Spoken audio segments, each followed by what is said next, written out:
Hi, my name is Dylan Berger, and welcome to another edition of ISHCast. Today we're speaking with Dr. Rhian, incoming president of the International Society of Hypertension, which is here in her capacity as editor-in-chief of Clinical Science. Dr. Touyz, thanks for agreeing to do this. It is certainly a pleasure, Dylan. I'm totally delighted to be able to contribute to this fantastic initiative of the Young Investigator. Dr. Touyz, can you tell us a little bit about clinical science, its history, and its scope? Absolutely. So, interestingly, the journal was started in about 1903, so it's been around for a very long time. It was initially started by Sir Thomas Lewis and Sir James Mackenzie, and at that time the focus of the journal was actually called The Heart, a journal for clinical investigation or study of the circulation. So the emphasis really from the very beginning was on cardiovascular research. So, since then, the emphasis has changed, whereby the journal has become very much an emphasis on the interface between basic research, molecular mechanisms, and clinical science. And today, we really are proud of the fact that this is one of the really oldest journals that has focused on the interface between basic and clinical research. So really, a truly translational journal.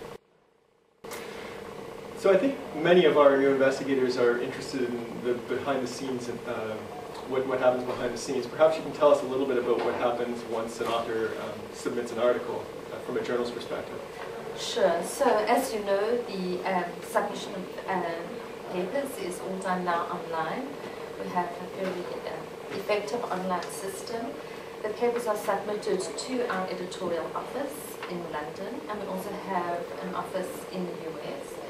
Once the paper has been submitted, it goes through a pre-review process whereby our editorial staff within the offices actually scans the applications or the papers submitted for publication to make sure that the format is respected, that all the appropriate documentation such as ethics, approval, or conflict of interest is in fact acknowledged within the papers.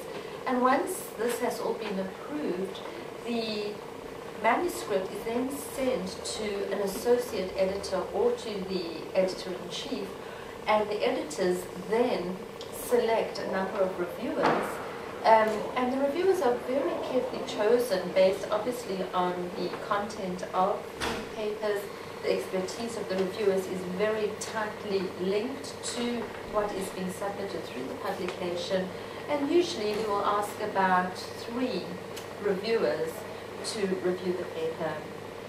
Once the paper has been reviewed, and we do ask for a fairly tight turnaround time, we do get very comprehensive reviews by the reviewers, and the reviewers in turn suggest whether the paper should be accepted, rejected, whether there should be minor revision, or whether there should be the possibility for a submission as a new paper, because it might require major revisions.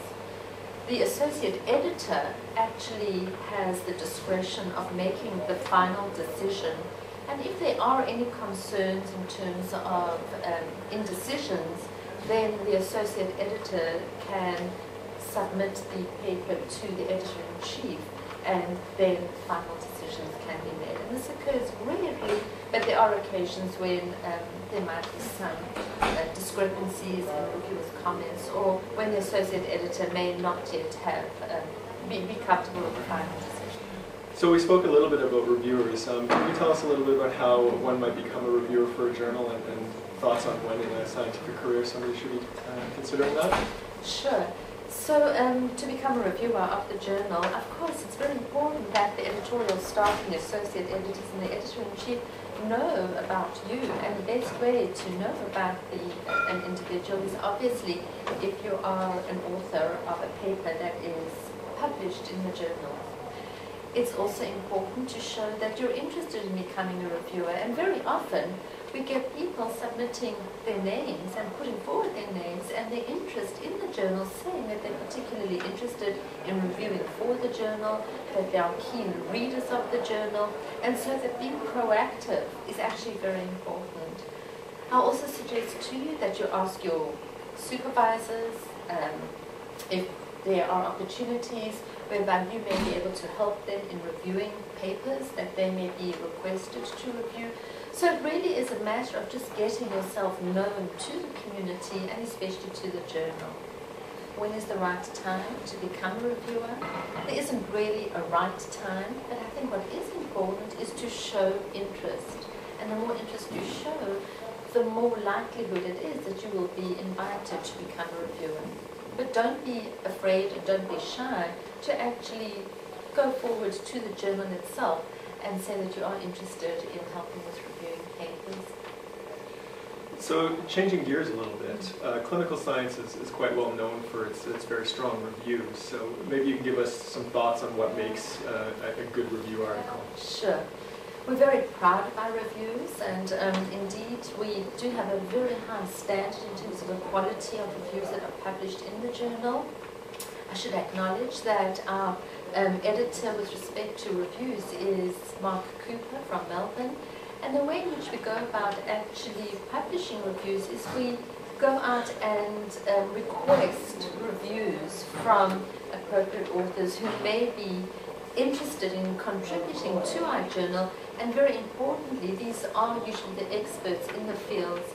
So between the editorial office, myself and Mark, we really are scanning all the time what are the topics that are of interest to readership with respect to those areas that are up and coming, that are at the forefront in terms of basic science and their impact on translation.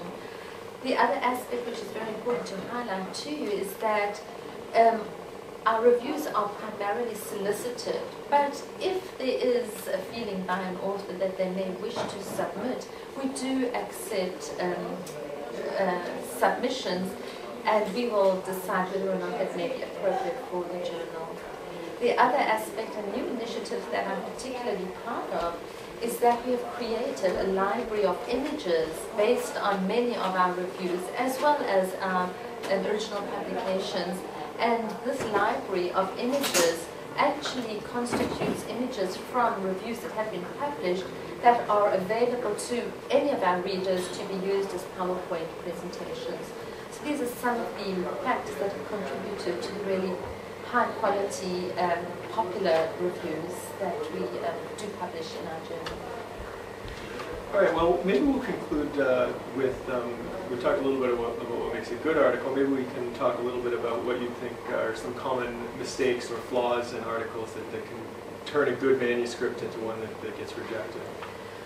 Well, of course, fundamental in any publication is the quality of the data.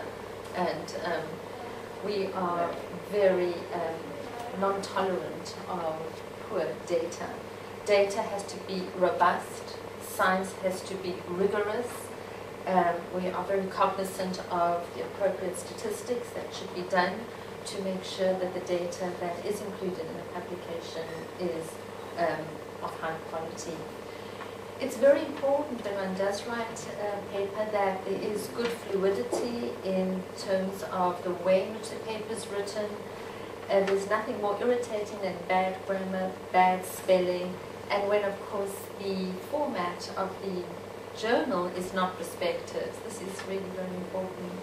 Of course, we like to, and we wish to publish novel data, and very importantly, at least with respect to the mandate of our journal, it's critical that there's a strong emphasis on highlighting the molecular mechanisms of disease in the clinical or real world. So always respecting that interface between the basic and the clinical science. All right, well, I want to thank Dr. Touyz for her time today, and